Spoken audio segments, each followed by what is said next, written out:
Ciro, rei do mundo, rei de Anshan, filho de Cambises. Os grandes deuses entregaram todas as terras em minhas mãos, e fiz esta terra habitar em paz.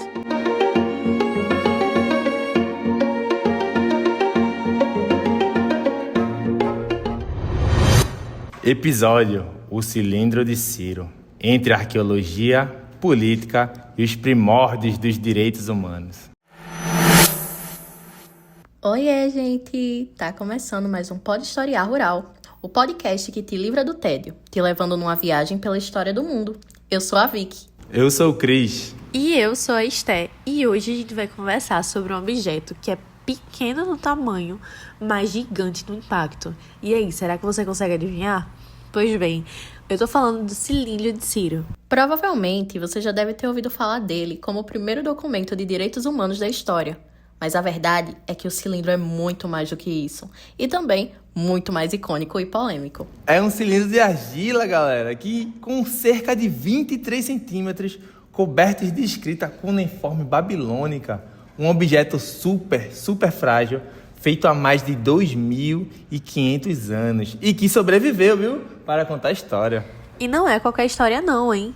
Ele foi feito por ordem do rei Ciro II, o Grande, fundador do Império Persa, logo depois que ele conquistou a Babilônia, em 539 a.C.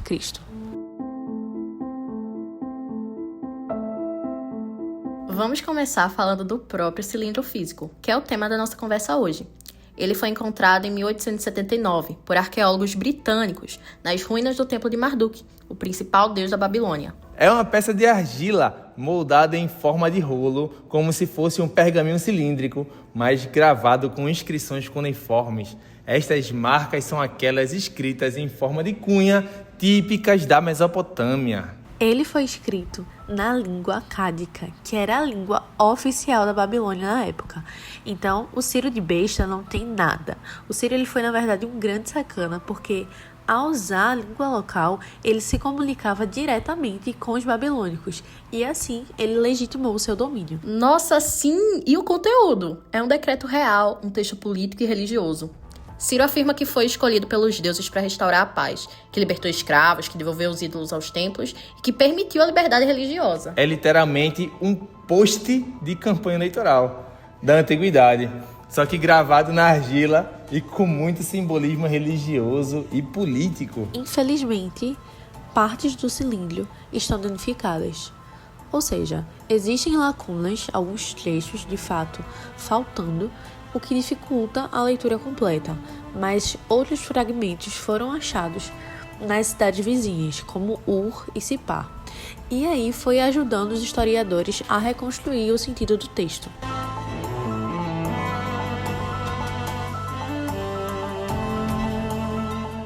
Agora sim, vamos falar de quem encomendou esse cilindro. Ciro, o Grande. Ele foi um dos maiores reis da antiguidade, fundador do Império Persa, que virou um império multicultural gigantesco. Quando ele conquistou a Babilônia, o império estava meio capenga, né?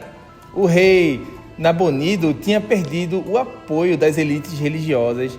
Eles estavam enfrentando diversas tensões externas e internas.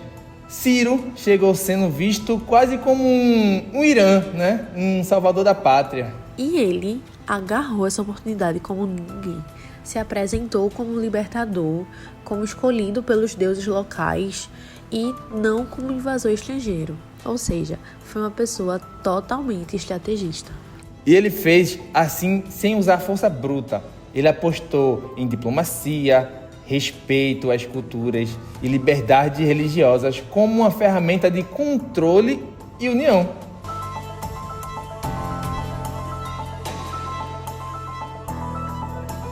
Mas a pergunta que fica é: ele fez tudo isso por bondade ou por estratégia política? Aí entra Maquiavel. Lá no capítulo 6 de O Príncipe, ele usa Ciro como um exemplo de líder que sabe fundar um novo principado com virtude e fortuna. Ou seja, com habilidade política e um pouco de sorte. Para Maquiavel, essas atitudes tinham um objetivo bem claro: conquistar e manter o poder. Nada era gratuito, nem hoje é, quem dirá naquela época que era olho por olho e dente por dente. Ele sabia muito bem o que estava fazendo, minha gente. Ele sabia que um povo respeitado era um povo mais fácil de governar. E faz todo sentido, né? Ciro estava liderando um império enorme com dezenas de povos diferentes. Então, governar com respeito cultural era uma forma muito inteligente de evitar revoltas. Mas a influência do cilindro vai além da política. Ele também aparece no campo religioso. E com força, viu? Na Bíblia, no livro de Isaías, capítulo 45, versículo 1, Ciro é chamado de o ungido do Senhor. Isso mesmo, o único rei não judeu a receber este título. Segundo a tradição judaica, ele teria sido responsável por libertar os judeus do exílio da Babilônia e permitir a reconstrução do Templo de Jerusalém. O mais curioso é que o cilindro não menciona os judeus diretamente, mas as ações de Ciro até batem com os relatos bíblicos. Isso criou uma ponte entre história e profecia. Avançando para o século XX, em 1971, durante os 2.500 anos do Império Persa, o governo do Irã proclamou o cilindro de Ciro como o primeiro documento de direitos humanos da história. Só que assim, né? Botando o pé no chão, o cilindro não é uma declaração universal de direitos como conhecemos hoje. Ele tem função política e religiosa, voltada para manter o império estável. Mesmo assim, ele representa valores que continuam super relevantes. Tolerância religiosa, respeito à diversidade, restauração de dignidade e rejeição à opressão gratuita.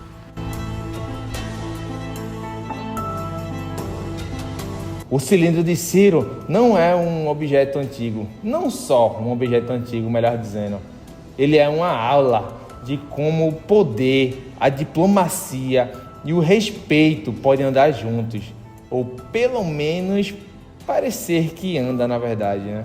Ele mostra que conceitos como direitos humanos têm raízes mais profundas do que a gente imagina, e que até os governantes antigos sabiam que conquistar corações era uma importante estratégia para conquistar territórios. Isso até me lembra os políticos aí, hein? Ei, Vicky, já colocamos polêmicas demais aqui, tu não acha não? Ciro, com este pequeno cilindro, nos deixou um símbolo de algo maior que política, maior que religião e cultura. Pode ser ferramenta de paz ou de controle, dependendo do ponto de vista. É isso, pessoal. Se você curtiu esse episódio, compartilha com os amigos, deixa o like e se inscreve no nosso canal. Ah, e não esqueçam de problematizar tudo, hein? Valeu demais por ouvir até aqui.